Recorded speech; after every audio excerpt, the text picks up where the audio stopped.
कई साल पहले थे एक राजा और एक रानी। दोनों ने शिशु पाने के लिए कई वर्ष तक इंतजार किया और आखिरकार रानी ने एक पुत्र को जन्म दिया।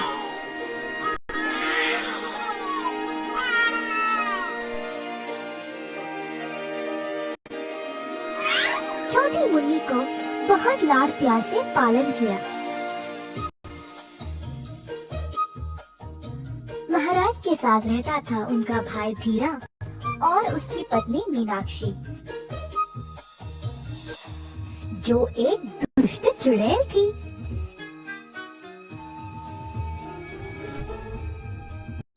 धीरा और मीनाक्षी सिंहासन पर कब्जा करना चाहते थे। दिन पे दिन ऐसा लगता है जैसे सिंहासन हमारे हाथ से छूट रहा है।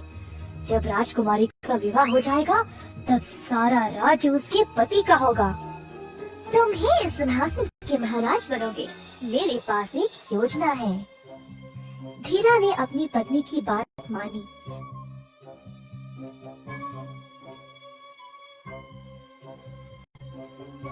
राजकुमारी के पास गया और उसको बातों से बहलाने लगा।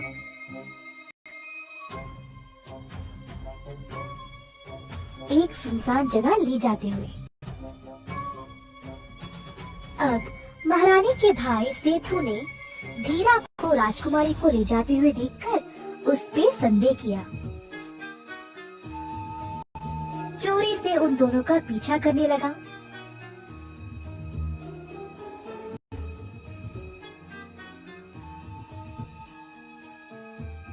सेठू ने दूर से देखा कि धीरा राजकुमारी को बातों में लगा रहा था और अचानक से मीनाक्षी पीछे से आई और कुछ भूती उस पर छिड़क दिया। तुरंत राजकुमारी मछली में बदल गई और नीचे गिर गई। सेठू झट से उसकी ओर दौड़ा और मछली को हाथ में उठा लिया। धीरा और मीनाक्षी पे उग्र हो उठा। दोनों सोचने लगे कि अब सेठू को चुप कैसे कराए, नहीं तो वे मुसीबत में पड़ जाएंगे। मीनाक्षी ने तुरंत अपने काला जादू का इस्तेमाल किया, जिसके कारण सेठू गूंगा बन गया और अपनी उंगलियों को हिला नहीं पाया। सेठू सब कुछ जानने के बाद भी किसी को कुछ बोल ही नहीं पाया। मजबूर रहा और राजकुमारी को बचा नहीं सका। सेठू मछली को लिया और महारानी के मछली घर में डाल दिया। महारानी को अपनी बेटी नहीं मिल रही थी।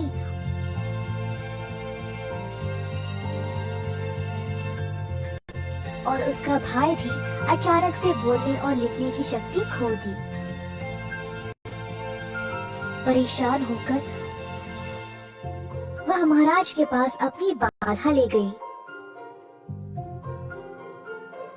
सेठू ने बार बार ये बात दोनों को बोलने की कोशिश की, लेकिन उसकी मेहनत बेकार हो गई। दिन पे दिन गुजर गए और कोई कुछ नहीं कर पाया। हर रोज सेठू मछली को खिलाता और साथ समय बिताता था। सेठू केवल तुम्हारा ही ध्यान क्यों रखते हैं? हाँ, इसी तरह हमारी देखभाल क्यों नहीं करते? सिर्फ सेठू मामू को पता है कि मैं ही राजकुमारी हूँ, इसीलिए मेरा ध्यान रखते हैं। देख के ही समझ आता है कि उनको तुम्हारे साथ कितना लगाव है। हाँ हाँ, देखो वो तुम्हारे लिए एक सुंदर मछली घर बना रहे हैं। बाकी मछलियों ने देखा कैसे सेठू राजकुमारी के लिए बंदोबस्त कर रहा था। राजकुमारी को अकेलापन महसूस होगा, इसीलिए कुछ और मछलियों को भी उसके साथ रखा। मछली राजकुमारी को पानी में उछलते और तैरते हुए देखकर सेठू खुश होता था। कुछ दिनों से महारानी अपने भाई को गौर से देख रही थी और उसी की तरह मछली घर के पास समय बिताने लगी। महारानी सारा दिन उदास रहती थी, लेकिन मछलियों को देखकर उनका मन भी हल्का लगता था। एक दिन एक साधु राजमहल पर आया। उनका नाम था धैर्यवंदा। जब वे अंदर आए तो उन्होंने महारानी को मछली के साथ खेलते हुए देखा। आपकी पुत्री मछली में कब बदल गई? क्या आपको पता भी है कि ये मछली राजकुमारी है? क्या ये सच है? राजकुमारी को मछली में बदलना केवल मीनाक्षी ही कर सकती है। तुरंत उसको यहाँ आने का आदेश दिया जाए। साधु जी बहुत क्रोधित थे और महल के सब लोगों ने मीनाक्षी और धीरा को घेर लिया। साधु ने मंत्र पढ़कर मछली को वापस राजकुमारी में बदल डाला। राजकुमारी बोली, इस औरत ने मुझे मछली में बदल डाला और सेठू मामू की बोलने लिखने की शक्ति भी छीन ली। इसीलिए मामू किसी को सच नहीं बोल पाए। साधु जी ने तुरंत सेतु को वापस स्वस्थ बनाया।